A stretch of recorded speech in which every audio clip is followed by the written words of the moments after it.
"Hello, sir. That man over there makes Grandma cry every day." Most people ran from Kim Ju when they saw his tattoos, but 6-year-old Anna didn't run. She pointed at the devil and asked the dragon for help. The wind howled through the cracked pavement of Detroit's forgotten district, carrying with it the scent of snow and desperation. 6-year-old Anna didn't shiver, even though her pink puffer jacket was 2 sizes too small. She stood like a statue, her small finger extended, pointing accusingly at the man screaming at her grandmother. Most people would have run. Most grown men would have looked away. But Anna looked up at the stranger crouching beside her, a man with ink crawling up his neck like dragon scales and eyes as cold as the ice on the ground. "He makes Grandma cry all day," she whispered, her voice cutting through the shouting in the background. "Make him stop."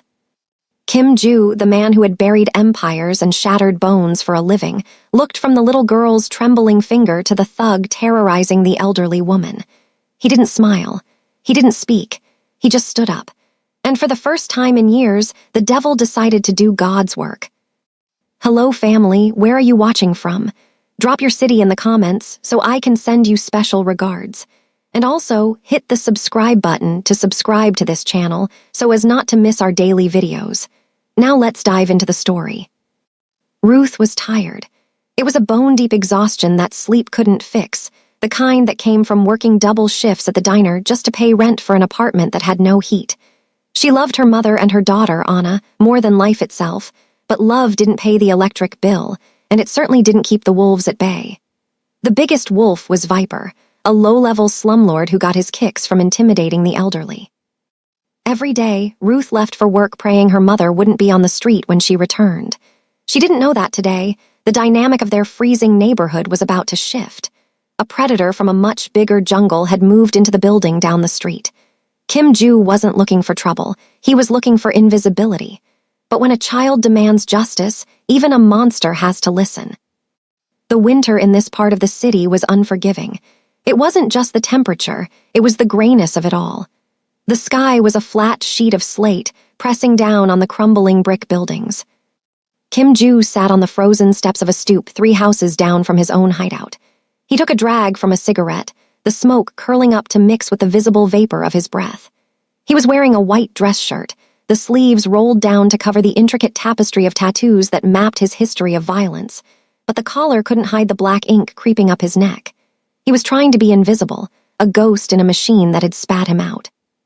After the coup in Seoul, after his own brother had sold him out to the triads, Kim Ju had come here to wait, to heal, to plan his revenge. He flicked the ash, his dark eyes scanning the street. He hated this place. It smelled of poverty and defeat. "Hey." The voice was small, tiny really. Kim Ju didn't jump, but his muscles tightened instinctively. He looked down. Standing at the bottom of the steps was a child. She was a little black girl, wrapped in a puffy pink and black jacket that looked like it had seen better days. She wore a pink knitted beanie pulled low over her forehead. Her eyes were large, brown, and entirely unafraid. Kim Ju stared at her. Children usually avoided him. Dogs barked at him. He had an aura, a palpable weight of danger that hung around him like a heavy coat. "You have drawings on your neck," the girl said, stating a fact. Kim Ju took another drag, his expression stony. "Go home, kid." "I can't," she said. "The bad man is there." Kim Ju's eyes narrowed slightly. He didn't care about neighborhood squabbles. He had dismantled organized crime syndicates. He didn't deal with domestic disputes. He turned his head to look away, dismissing her. But then a sound drifted down the wind. It was a sound that Kim Ju, for all his hardness, hated. The sound of an old woman weeping. He looked back at the girl. She wasn't looking at him anymore. She was pointing. He followed the line of her small, brown finger. Across the street, in front of a peeling, gray building, a man in a black leather jacket and tan pants was screaming. He was aggressive, his body language violent, looming over an elderly woman who was sitting on a folding chair in the snow. She was clutching a walking cane, her head bowed, her shoulders shaking with sobs. "He says we have to give him more money," the girl said, her voice trembling slightly now. "Mama paid him, I saw her, but he says it's not enough." He kicked Grandma's chair.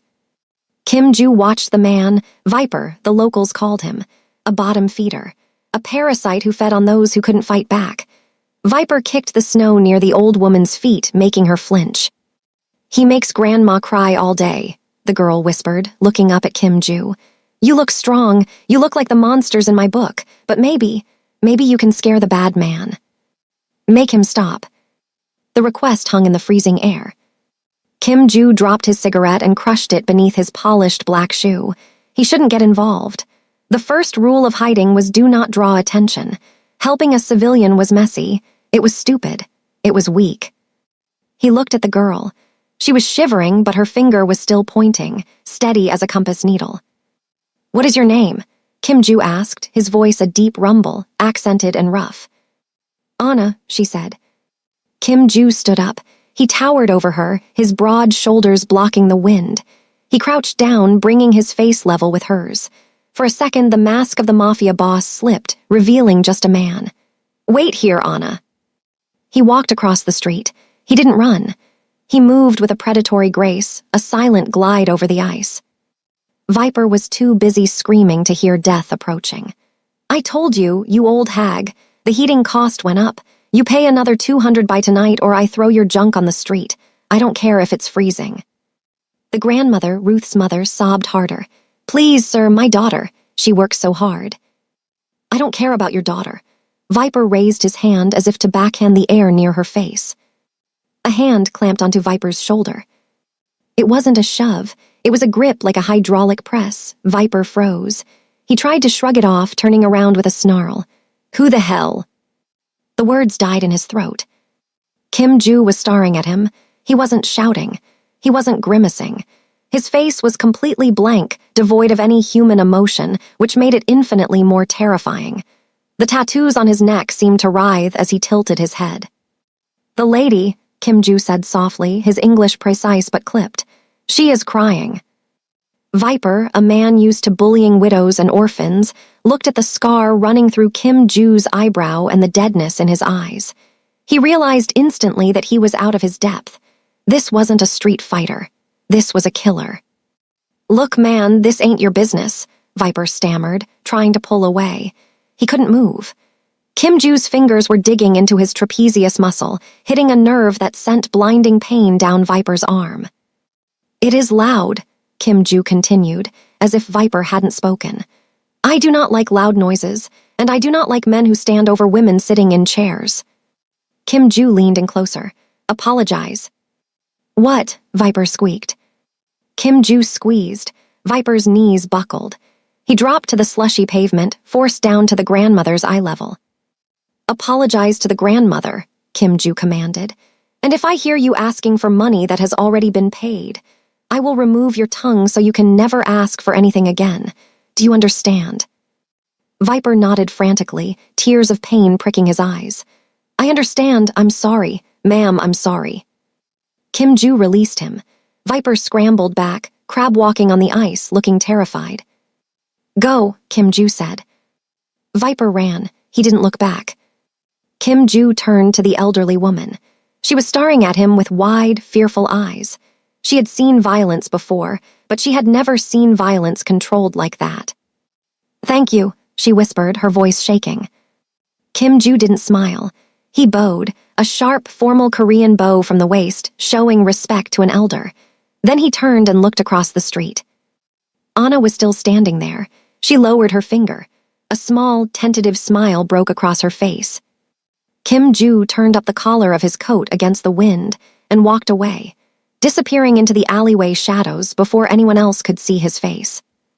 Ruth's feet throbbed in rhythm with her heartbeat. The bus ride home was 45 minutes of stopping and starting, the air inside stale and smelling of wet wool. She shifted her weight, gripping the plastic handle of her grocery bag. Inside were 3 eggs, a loaf of discount bread, and a carton of milk. That was dinner. Her phone buzzed in her pocket. She ignored it.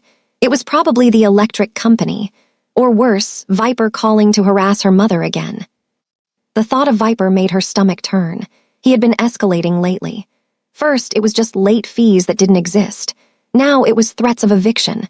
Ruth was a strong woman. She had raised Anna alone after her husband passed. She worked 6 days a week, and she never let Anna see her cry, but Viper was breaking her down. She felt powerless. She stepped off the bus, bracing herself against the biting wind. The streetlights flickered overhead, casting long, jumping shadows on the snow. As she turned the corner toward her apartment building, she clenched her jaw, preparing for the usual sight. Viper's truck parked on the curb, maybe him standing there smoking, waiting to make a comment about her body or demand cash. But the truck wasn't there. The street was quiet, unusually quiet. Ruth hurried to the front door of her building. She fumbled with her keys, her hands shaking from the cold. When she stepped into the lobby, she stopped dead in her tracks. The heat was on. The radiator in the hallway, which had been broken since November, was clanking and hissing, radiating a glorious, impossible warmth. The air didn't smell like mildew. It smelled clean.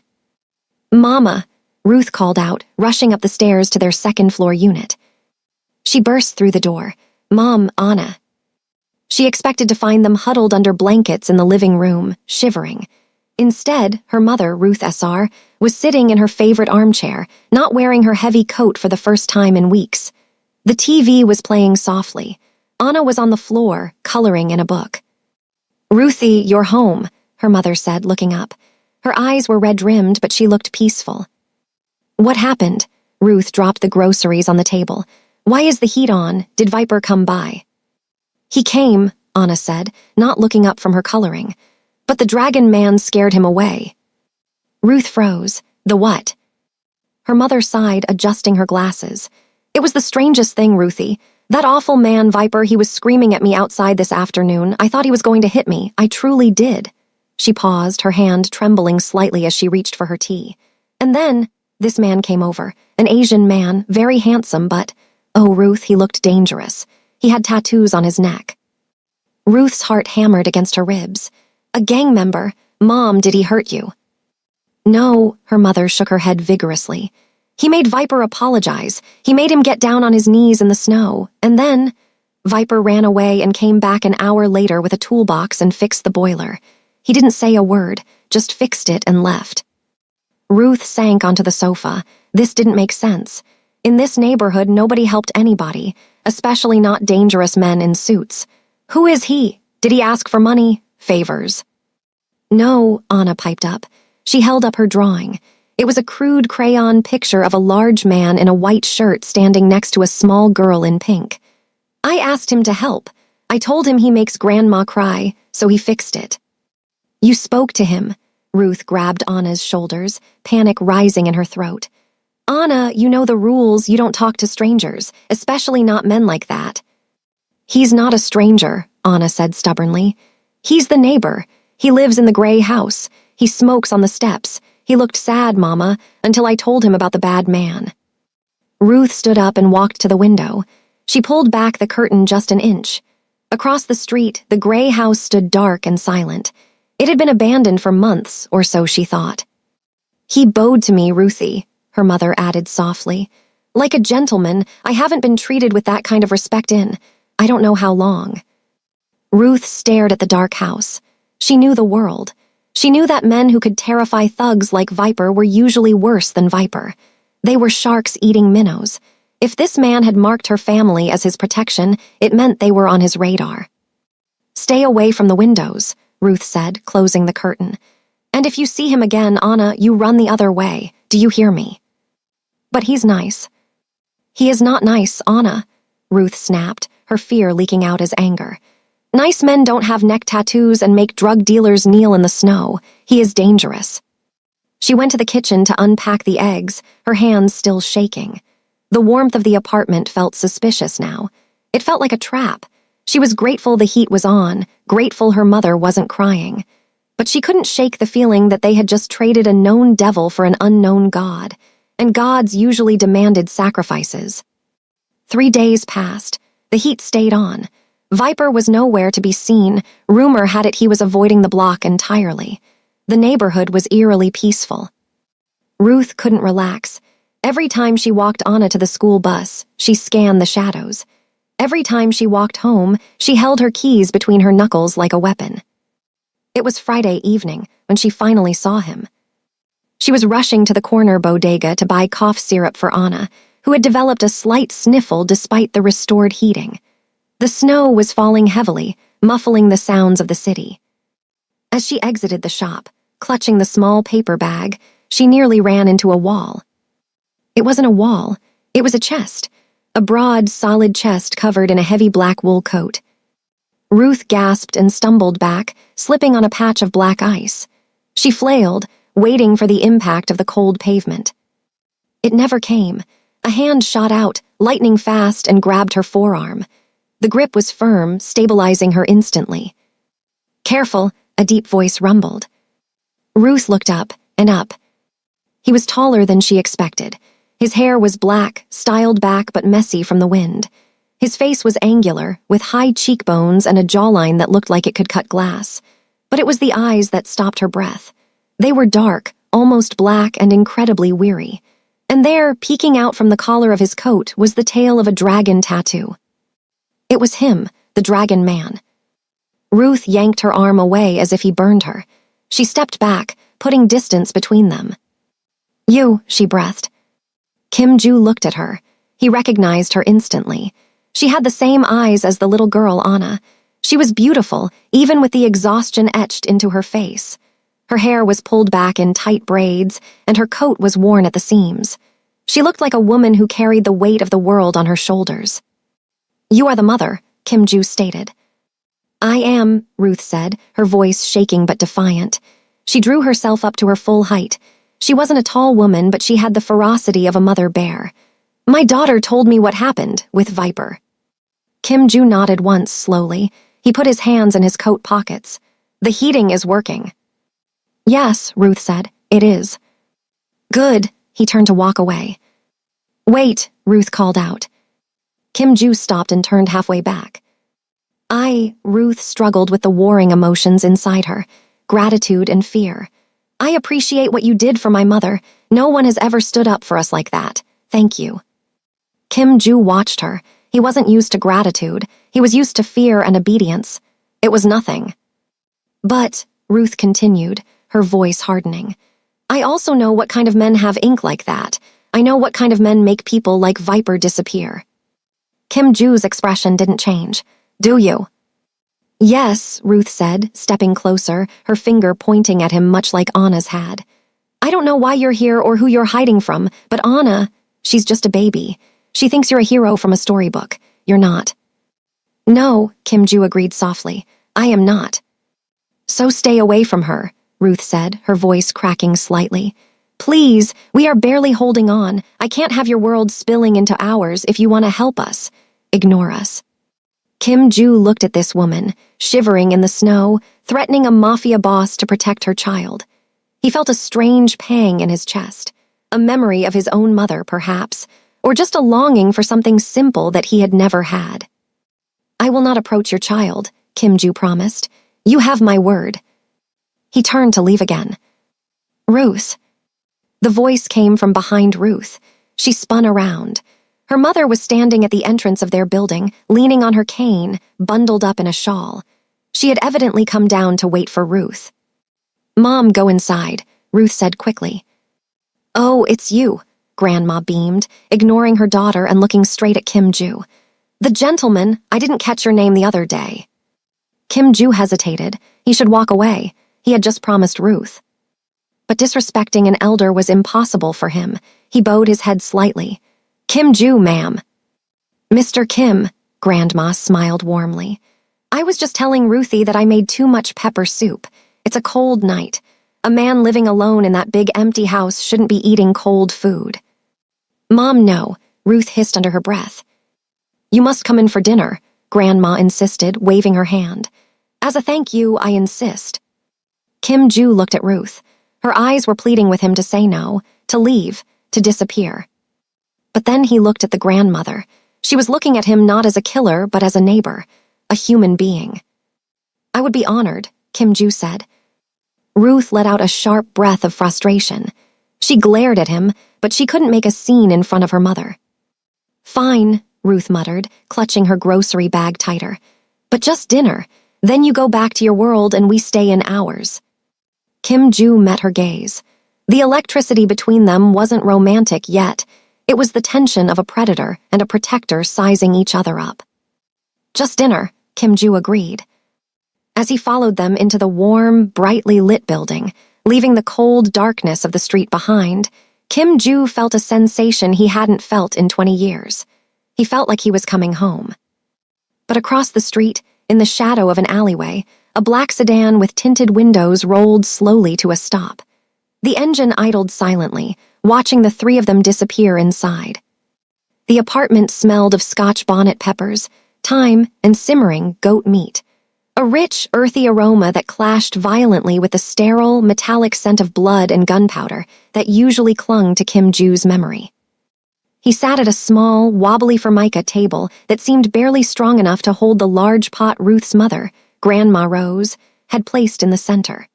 The kitchen was tiny. His broad shoulders felt like they were brushing against the cabinets on both sides. He felt absurdly oversized in the delicate, domestic space, a bull in a very cluttered china shop.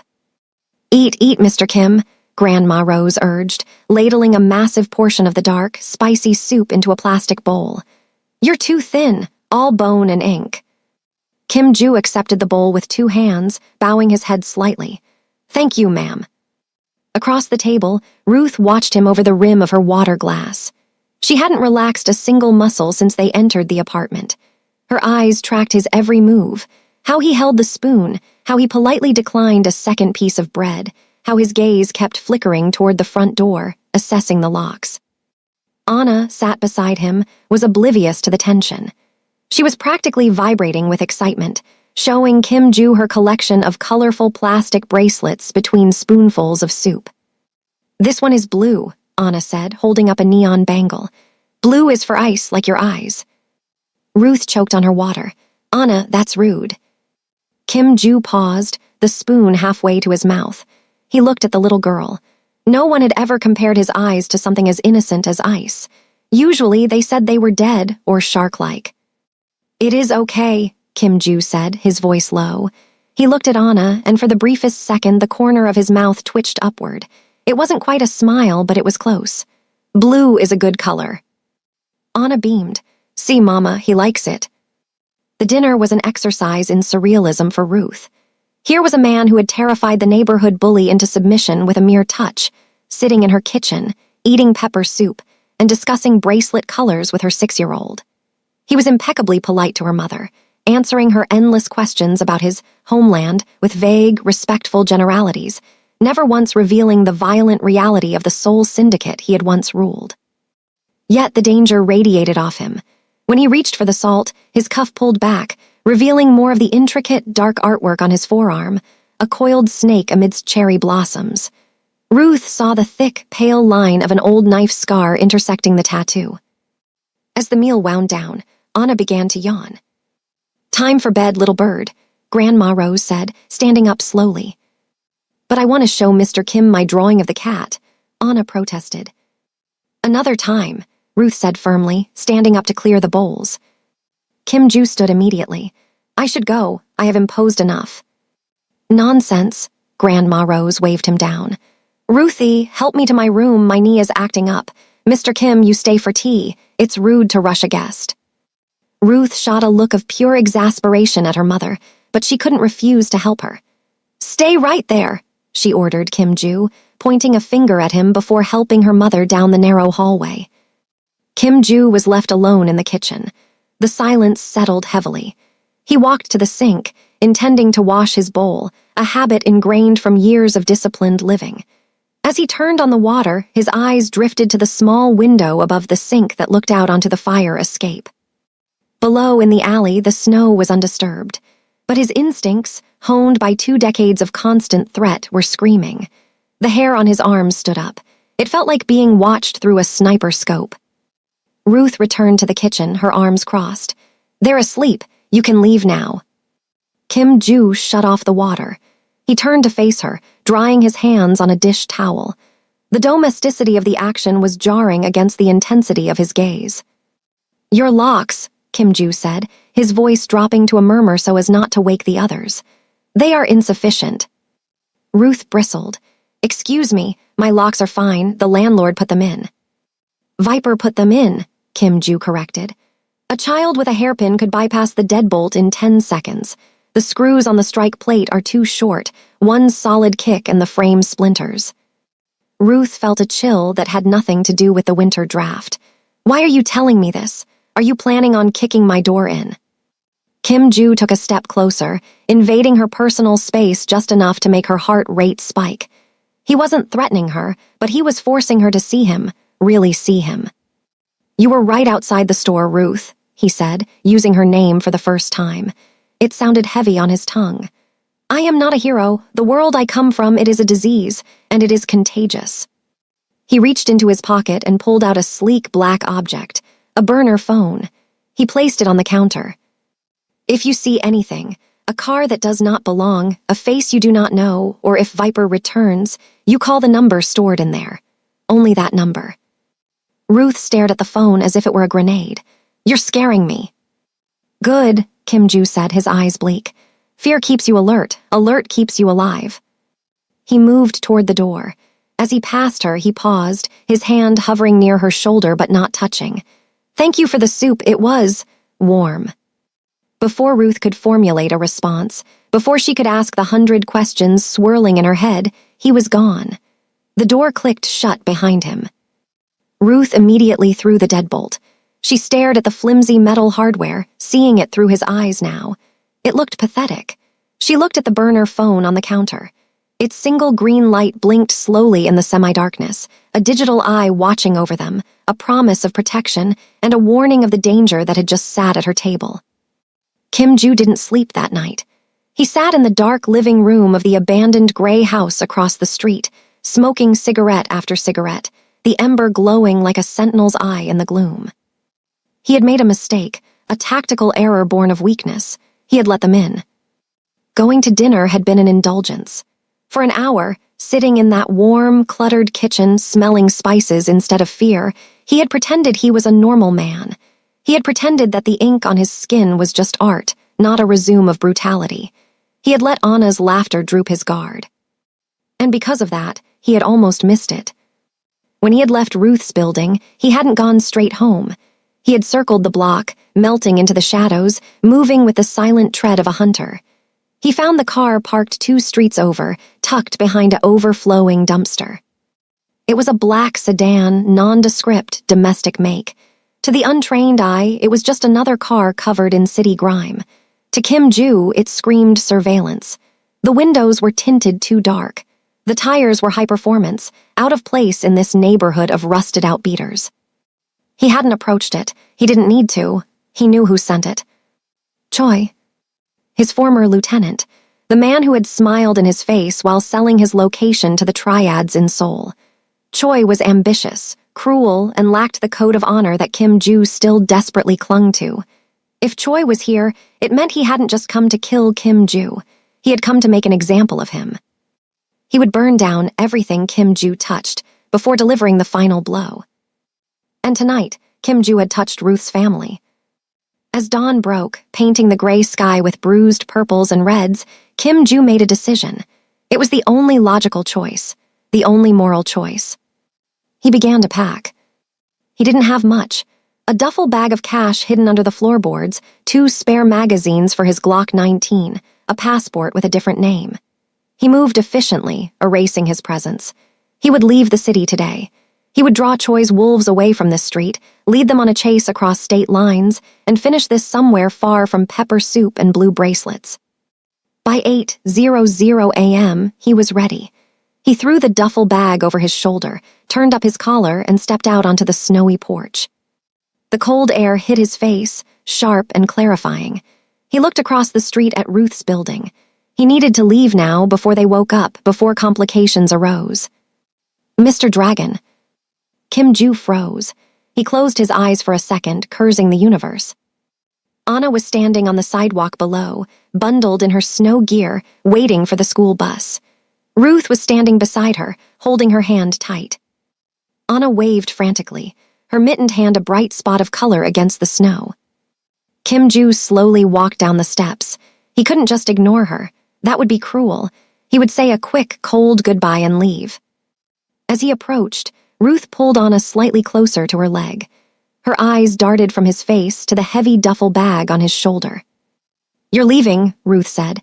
It wasn't a question. Her voice was flat, guarded.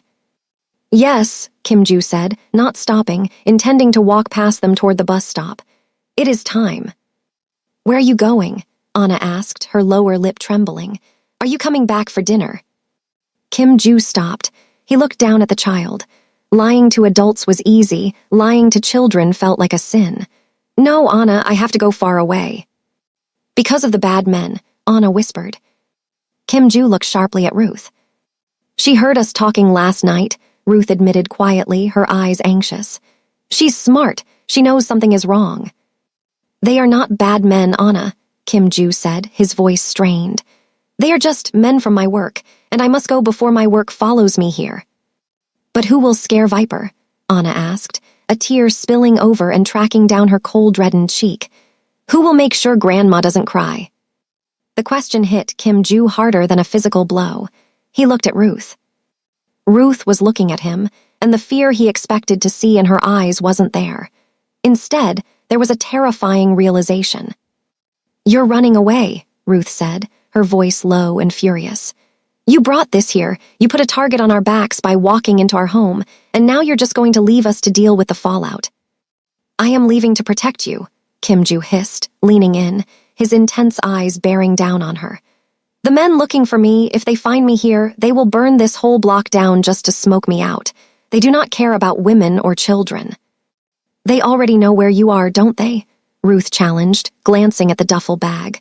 "That's why you're running today, you saw something." Kim Joo didn't answer. His silence was confirmation enough. The yellow school bus rumbled around the corner, its brakes screeching in the frozen air. "Go to school, Anna," Ruth said, her voice shaking but firm. She didn't look away from Kim Joo. Anna looked between the two adults, sensing the seismic shift in the air. She hugged her mother's leg, then, shockingly, ran forward and hugged Kim Joo's knee, her small arms barely reaching around his leg. "Don't go," she murmured into his coat. Then she turned and ran to the bus. Ruth watched the bus pull away. When it was gone, she turned on Kim Joo, her fear transforming into a mother's blind rage. "You coward," she spat. "You think leaving now fixes this? Viper is watching. The whole neighborhood saw you go into my apartment last night. If those men you're running from come looking, who do you think is the first person they're going to ask about you? Me, my mother." Kim Joo stared at her. He hadn't considered that. He assumed if the target was gone, the threat would dissipate. He had forgotten how thorough Choi was. Choi wouldn't just chase the prey, he would salt the earth where the prey had rested. "If you leave," Ruth said, stepping closer, her breath clouding between them, "we are alone with whatever you left behind. You want to protect us. Then stay and finish what you started." Kim Joo looked at the duffel bag on his shoulder. It felt heavy with cowardice now. He looked at the flimsy front door of her building. He thought of Grandma Rose's soup and Anna's blue bracelet and the terrifying vulnerability of this woman standing up to a monster in the snow. He realized with a sickening jolt that she was right. He couldn't outrun this. Not anymore. The infection had already spread. Slowly, deliberately, Kim Joo slipped the duffel bag off his shoulder and let it drop onto the frozen sidewalk. The sound was heavy, final. "Go inside," Kim Joo said, his voice changing. The hesitation was gone. The weariness was replaced by a cold, razor-sharp focus. The dragon was awake. "Call your boss. Tell him you are sick. Do not leave the apartment today. Do not open the door for anyone but me." Ruth stared at the bag in the snow, then up at his face. The change in him was terrifying, but also strangely reassuring. "What are you going to do?" she whispered. Kim Joo turned his gaze toward the end of the street, toward where the black sedan had been parked. "I'm going to work." Kim Joo didn't go to the abandoned house. He walked straight into Ruth's building, carrying his duffel bag like a sack of cement. He didn't knock on her apartment door. He used the key. Ruth had been sitting on the couch, her phone in her hand, trying to work up the courage to call her diner manager. She jumped when the deadbolt clicked open. "How did you?" "I lifted it from your coat pocket last night when you were helping your mother." Kim Ju said calmly, stepping inside and closing the door. He locked the deadbolt, then wedged a heavy dining chair under the doorknob. Ruth stood up, her heart hammering. You stole my key. I borrowed it. I needed to know how easy it was. He dropped the duffel bag in the middle of the living room floor. The thud it made sounded metallic. Grandma Rose shuffled out of her bedroom, rubbing sleep from her eyes. Mr. Kim, is that you? Here for breakfast. Mom, go back to your room, Ruth said, her voice tight with panic. Ma'am, Kim Ju said, his voice gentle but leaving no room for argument. Please do as your daughter says. Close the door and stay away from the windows. Something in his tone made the elderly woman pause. She looked from Ruth's pale face to Kim Ju's grim expression and nodded slowly. All right, all right. She retreated, closing her door with a soft click. Kim Ju knelt by the duffel bag and unzipped it. Ruth gasped. Nestled on top of stacks of $100 bills was a matte black handgun. It looked sleek, efficient, and horrifyingly out of place on her worn carpet. What is that? Ruth whispered, backing away until her legs hit the sofa. A Glock 19, Kim Ju said, picking it up and checking the chamber with a swift, practiced metallic clack-clack. This is the reality of my world, Ruth. You wanted me to stay. This is what staying looks like. He stood up and walked to the window, peering through the crack in the curtains. The street was quiet, but it was a deceptive quiet. The tension in the air was thick enough to choke on. They will wait until dark, Kim Ju murmured, almost to himself. Choi prefers the shadows. He will send a scout first to confirm I am here, then a strike team. 3 men, maybe 4, they will come through the back alley, try the fire escape. He turned away from the window and looked at Ruth. She was trembling, her hands clutched over her mouth. Ruth, he said her name sharply to snap her out of it. Look at me. She lowered her hands, her eyes wide with terror. Panic is a luxury you cannot afford right now, he said coldly. You are the mother. You are the line between them and Anna. You need to be iron. He walked over to her, invading her space, forcing her to focus on him. He held out the gun, grip first. Ruth shook her head frantically, backing away. No, I can't. I hate guns. Get it away from me. Take it. His voice was a command, guttural and harsh. I said no. Kim Ju grabbed her wrist. His grip was iron, just like it had been with Viper, but this time there was desperation behind it. He forced the gun into her shaking palm, molding her fingers around the grip. It is heavy, she whimpered, tears spilling down her face. It felt cold and alien in her hand, a weight of death. It is a tool, he corrected. He stood behind her. Adjusting her stance, his large hands covering hers, guiding her arms up. The proximity was suffocating. She could smell the faint scent of cigarette smoke and an underlying metallic tang on him. Listen to me, he whispered near her ear, his voice intense. There is no safety on this model. The safety is your finger. Keep it off the trigger until you are ready to destroy what is in front of you.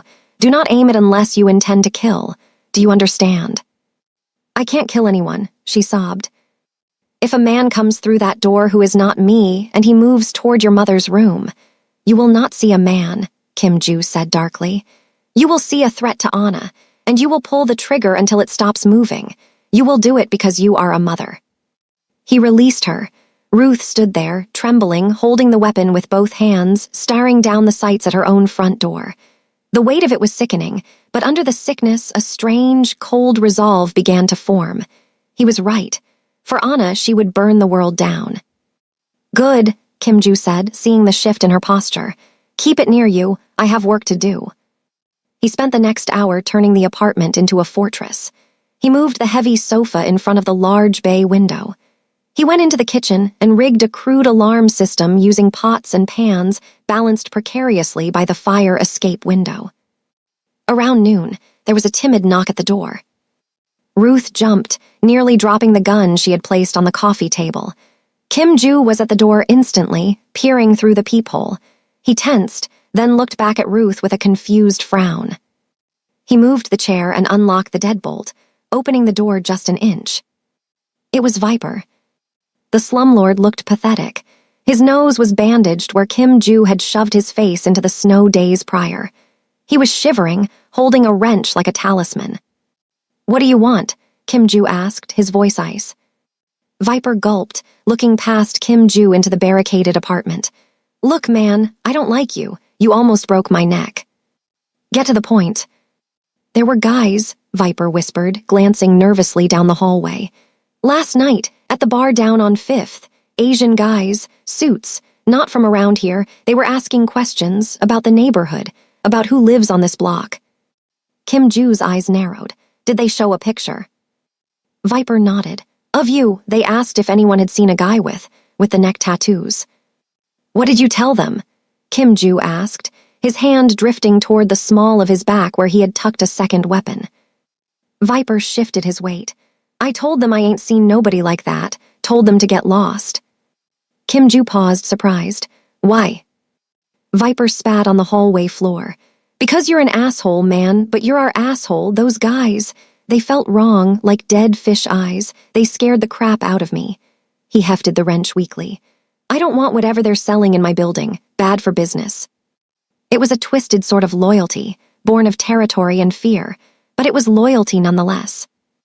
"Go to your basement apartment," Kim Ju said. "Lock the door. If you hear shooting, stay down." Viper nodded frantically and bolted toward the stairs. Kim Ju closed the door and replaced the barricade. He turned to Ruth. "They are asking questions," he said flatly. "Tonight, it happens tonight." Ruth sat on the edge of the armchair, the gun resting on her lap. The morning light was fading, the shadows stretching long across the floor. The siege had begun. The darkness in the apartment was absolute, save for the thin sliver of amber street lamp light bleeding through the gap where the sofa didn't quite cover the bay window. The silence was heavy, a physical weight pressing against Ruth's chest. She sat on the floor with her back against her mother's bedroom door, the heavy Glock 19 resting on her knees. Her fingers were cramping from gripping it so tight.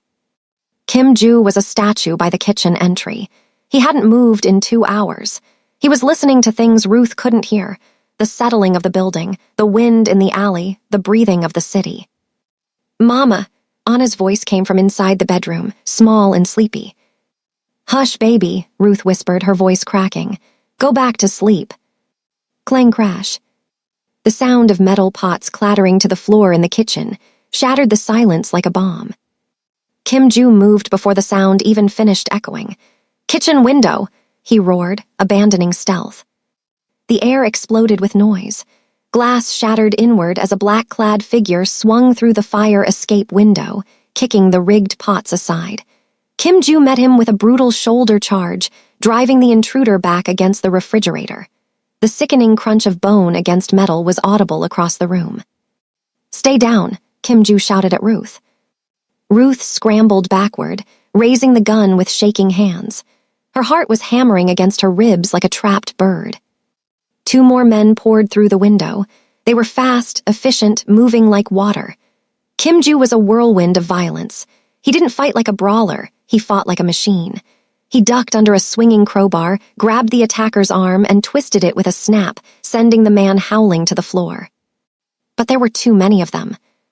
"Front door," Kim Ju yelled, realizing the strategy too late. The kitchen assault was a distraction.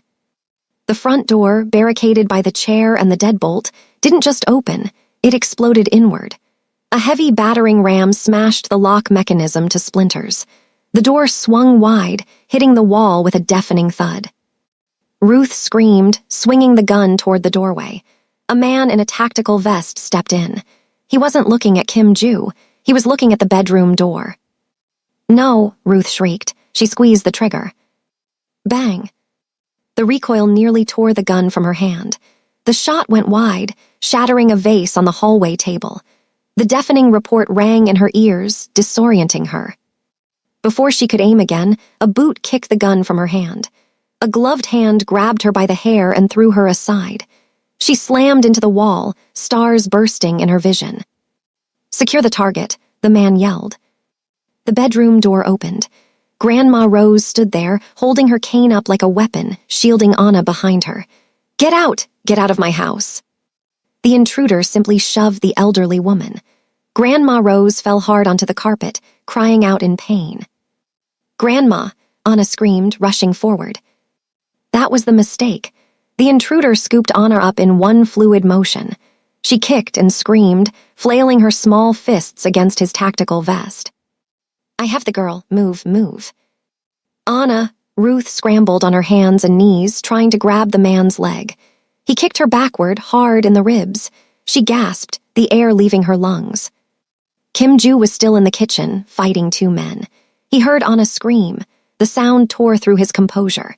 He roared, a primal, animalistic sound, and grabbed the nearest attacker by the throat, slamming his head into the granite countertop with lethal force. The man went limp. Kim Ju threw him aside and sprinted for the living room, ignoring the knife slash across his forearm from the second attacker. He was too late. The man with Anna was already in the hallway. Two others were covering his retreat with suppressed pistols. Thwip thwip. Bullets chewed up the drywall inches from Kim Ju's face, forcing him to dive behind the overturned sofa. "Clear out, go." The footsteps thundered down the hallway. The front door was left hanging off its hinges. Silence rushed back into the room, louder and more terrible than the noise. "Anna!" Ruth's scream was raw, a sound of pure agony. She crawled toward the door, ignoring the pain in her ribs. "Anna, come back." Kim Ju stood up slowly from behind the sofa. Blood dripped from his arm onto the carpet. His chest heaved. He looked at the open door, then at Ruth, who was sobbing on the floor, and finally at Grandma Rose, who was groaning in pain near the bedroom. He had failed. Ruth pulled herself up, stumbling toward him. Her face was a mask of tear-streaked fury. She hammered her fists against his chest. "You let them take her, you promised," she screamed, hitting him over and over. "You brought this here, you monster, get her back, get her back." Kim Ju didn't defend himself. He stood there and took every blow, his face stone cold, though his eyes were burning with a hellfire that hadn't been seen since his days in Seoul. He deserved her hate. He had tried to play house, and because of that, a child was gone. He caught Ruth's wrists gently, stopping her assault. "Ruth," he said. His voice was terrifyingly calm. It was the voice of the dragon. She looked up at him, shaking, drowning in panic. "Check your mother," he commanded. "Barricade the door with a sofa. Do not open it." "Where are you going?" she choked out. "They took my baby." Kim Ju walked to the duffel bag on the floor. He reached in and pulled out 2 extra magazines for his Glock, sliding them into his belt. He took a long, serrated knife and sheathed it at his waist. He walked to the door, stepping over the debris of the shattered lock. He turned back to look at her one last time. The human mask was gone. The neighbor who ate pepper soup was gone. "I am going to get her," Kim Ju said, "and I am going to make sure that everyone who touched her wishes they had never been born." He stepped out into the dark hallway and disappeared. The warehouse district by the Detroit River was a graveyard of industry. Rusted skeletons of old factories loomed against the snowy sky, their broken windows looking like hollow eyes. The wind off the water was brutal, carrying ice crystals that stung exposed skin.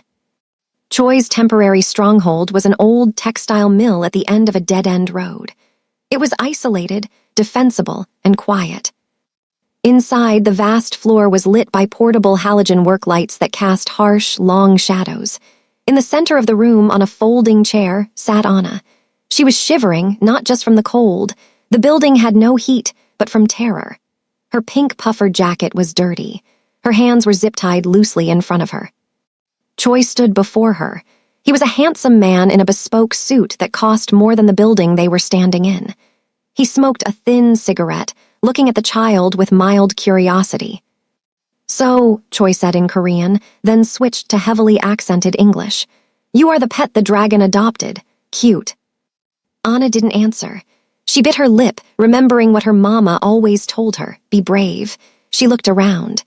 There were 6 men guarding the perimeter, all armed with automatic rifles. "He will come for you," Choi said, flicking ash onto the concrete floor. "And when he does, I will kill him in front of you. It will be a good lesson in loyalty." Suddenly, the lights flickered. A low, grinding noise echoed from the far end of the warehouse, the sound of a heavy metal door being forced open. "Check it," Choi barked at 2 of his men. The 2 guards raised their rifles and walked toward the shadows of the shipping bay. "Hey, who's there?" Silence. Then a sound, snicked, the sound of a blade clearing a sheath. One guard gasped, a wet, gurgling sound. He dropped his rifle and clutched his throat, collapsing to the ground. The second guard spun around, firing blindly into the dark. Rat-a-tat-tat, the muzzle flashes illuminated the space in strobe light bursts. In the flashes, Anna saw him. He wasn't wearing his coat anymore. He was in his white dress shirt, now stained with grime and blood. He moved not like a man, but like a phantom. He slid under the gunfire, closing the distance instantly. He swept the guard's legs, driving a knee into the man's chest as he fell, silencing him with a single brutal punch. "It's him," a guard on the catwalk shouted. "Kill him." All hell broke loose. Bullets chewed up the concrete floor around Kim Ju. He rolled behind a rusted pillar, debris raining down on him. He pulled the Glock 19 from his waistband. He took a breath, 1 second, 2 seconds.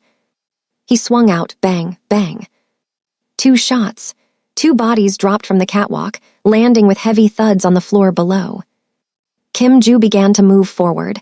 He was a force of nature. He didn't run, he advanced. He moved from cover to cover, returning fire with terrifying precision. He wasn't shooting to suppress, he was shooting to terminate. Choi grabbed Anna by the collar of her jacket, hauling her up. He pulled a silver pistol and pressed it to her temple. "Stop," Choi screamed, "or I paint the floor with her." Kim Ju froze. He was 10 meters away, standing in the open, his chest heaving. His white shirt was torn at the shoulder, revealing the dragon tattoo that wrapped over his deltoid. Blood from a graze on his cheek ran down his neck, mingling with the ink. "Drop the gun, Kim Ju," Choi yelled, his eyes manic. "Look at you, you look like a stray dog." Kim Ju slowly lowered his gun. He locked eyes with Anna. She was crying now, trembling violently. "It is okay, Anna," Kim Ju said. His voice was steady, cutting through the chaos. "Close your eyes." "Drop it," Choi shrieked. Kim Ju dropped the gun. It clattered on the concrete. "Kick it away." Kim Ju kicked it. Choi laughed, a cruel, high-pitched sound. "The great dragon, brought low by a little girl. You are weak, brother, you were always weak. You care too much." "I am not your brother," Kim Ju said softly, "and I am not weak." Kim Ju's eyes flicked to the side. He had memorized the layout of the room in the seconds he entered. There was a rusted chain hanging from a ceiling hoist, dangling just a few feet behind Choi's head. "Say goodbye," Choi sneered, cocking the hammer of his pistol. "Anna," Kim Ju shouted, "duck." Anna didn't hesitate. She dropped her weight, going limp and falling toward the floor, dragging Choi's arm down with her. In that split second, Kim Ju didn't lunge for Choi. He lunged for a heavy iron lever on the wall next to him, the release for the overhead crane. He yanked it down with all his weight. The rusted chain behind Choi swung violently as the brake released. The heavy steel hook at the end of it slammed into the back of Choi's head with a sickening crack. Choi crumpled forward, unconscious before he hit the ground. Kim Ju was there in an instant. He kicked Choi's gun away and scooped Anna up into his arms. "I got you," he whispered into her hair, hugging her tight against his blood-soaked chest. "I got you." Anna clung to him, burying her face in his neck. "I knew you'd come. I told him. I told him the dragon would come." Kim Ju looked down at Choi, who was groaning on the floor. The police sirens were wailing in the distance. Ruth must have finally called them, ignoring his orders. Good. Kim Ju knelt and picked up his gun. He looked at Choi one last time. He could end it. He should end it. That was the code. But then he felt Anna's small heart beating against his chest. If he killed Choi now in front of her, he would be the monster she feared. He holstered the gun. He turned his back on his enemy and walked toward the exit, carrying the child through the snow, leaving the darkness behind him. The beep, beep, beep of the heart monitor was rhythmic and annoying. Kim Ju opened his eyes. The light was blindingly white. He blinked, trying to focus. He was in a hospital bed. His left arm was in a sling, and his chest felt like it had been trampled by a horse. He tried to sit up, but a hand gently pushed him back down. "Stay down, tough guy." He looked to his right. Ruth was sitting in the uncomfortable hospital chair. She looked exhausted, dark circles under her eyes, but she was smiling. It was a real smile this time, not polite, not fearful, genuine. "Anna," Kim Joo rasped. His throat was dry. "She's fine," Ruth said, nodding toward the foot of the bed. Anna was curled up on the end of his mattress, fast asleep, clutching a stuffed bear that was missing an eye. Kim Joo let out a breath he felt like he'd been holding for days. "And your mother?" "Bruised hip, but she's complaining about the hospital food, so she's fine," Ruth chuckled softly. She reached out and took Kim Joo's hand, the one that wasn't bandaged. Her skin was warm against his. "The police," Kim Joo started. "I need to leave before they run my prints." "Relax," Ruth squeezed his hand. "They came. Viper talked to them. He told them you're his cousin from overseas, working as a security contractor. He said those men broke in to rob the place and you defended us. The police bought it, mostly because they didn't want to do the paperwork on a gang war." Kim Joo stared at the ceiling. "Viper covered for me." "He seems to think you're the new sheriff in town," Ruth laughed. "He's terrified of you, but he likes having a protector on the block." Kim Joo was silent for a moment. "I cannot go back there, Ruth. It is not safe for you. Choi is in custody, but others will come. I have to go." Ruth's face fell. She looked at Anna sleeping at his feet. "You're running again." "I have money," Kim Joo said urgently. "Hidden away, enough to set you up somewhere safe. A house in the suburbs, good schools for Anna. I will give it all to you, but I must leave." Ruth stood up. She walked to the window and looked out at the parking lot. "You know, when you walked out that door to get her, I hated you, but when you walked back in carrying her, covered in blood, shivering." She turned to face him. "You didn't look like a monster, Kim Joo. You looked like a father." She walked back to the bed and leaned over him. "We don't want your money if it means you leave. We want you." "I'm a danger to you," he insisted. "Then buy the danger out," Ruth said simply. "You said you have money. Fine, use it, buy the building, buy the block, make it a fortress, hire security. Be the king if you have to be, but be our king." Kim Joo looked at her. He looked at the determination in her eyes. He realized that this woman was stronger than he had ever given her credit for.